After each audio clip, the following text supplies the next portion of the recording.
Good morning, property investors. Uwe Jacobs, property friends, property strategist, coming to you from the last day in Cairns. Well, I had a good time, and I'm happy to report as a summary to let the cat out of the bag straight away that I think Cairns is going to be a great area to invest in.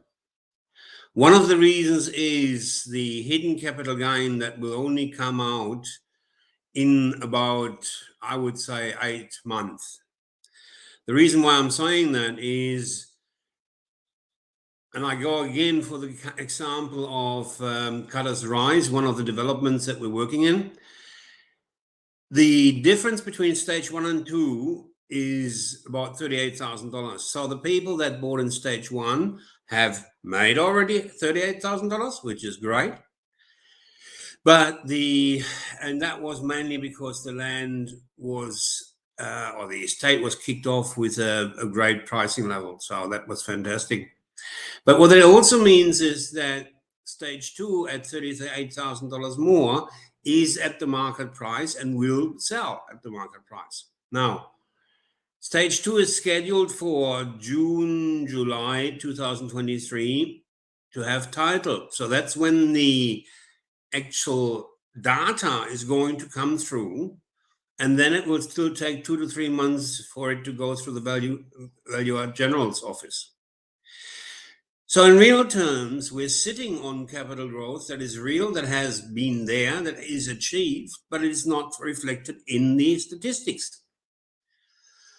So now let's move forward to, say, June, July, August next year. Melbourne will still be in decline. Sydney will be in decline.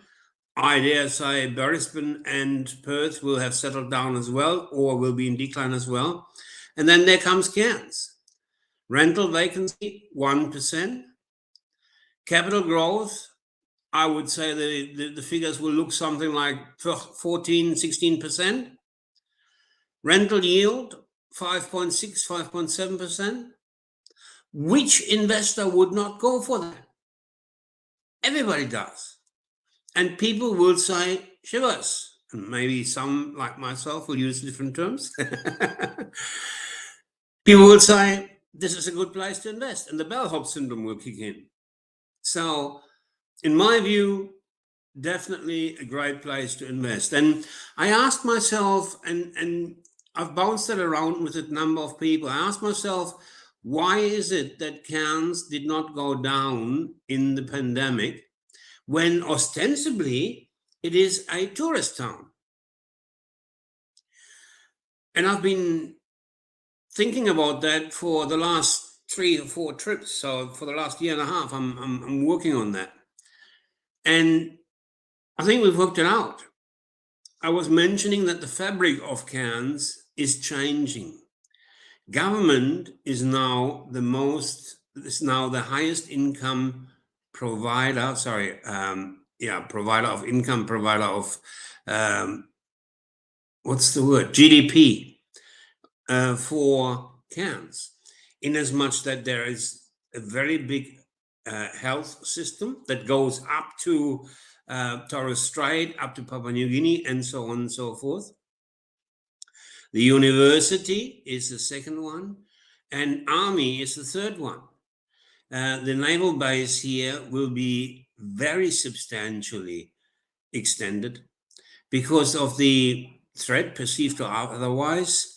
Just take the Solomons, Taiwan, China, Cairns is one of the closest places to those areas.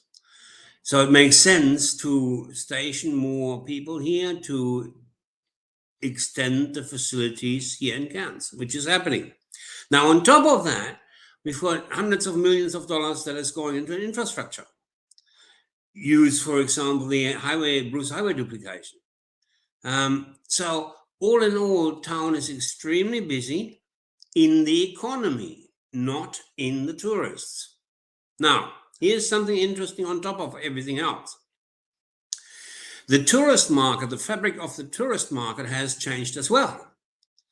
We had lots of overseas tourists that came in by busload, were shipped by busload to the respective ethnic shops, bought there, and bought fairly cheap stuff and spent very little money because they were paying huge prices to get here. So there wasn't much money, comparatively speaking, per head, per capita of tourists that was being spent. So now that has changed as well, because now we have the Australian tourist, the Mexicans, as they call us Victorians. In the Victorian summer, winter, I mean, it is beautiful here. 25 degrees, 27, 28 degrees. Humidity is not that high, 40, 45%. Marvelous climate. And the biggest group of tourists is country Victorians. Amazing. Now, they come here, and they come here with their pockets full of cash. So they spend a lot more money than the overseas tourists did. Again, that's an additional benefit to Cairns. So from where I'm sitting, and hey, do your own research, do your own due diligence, but from where I'm sitting, Cairns is going to be great to invest in the next 2 years. And we're going to see a minimum of 15%.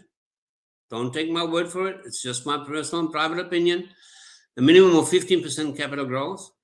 It is very, very simple and easy to get 6% rental yield at the moment. The moment you have a house vacant and do a house open, there are 3, 4, 5 applications for it. So it's really in favor of the landlord. So that's that.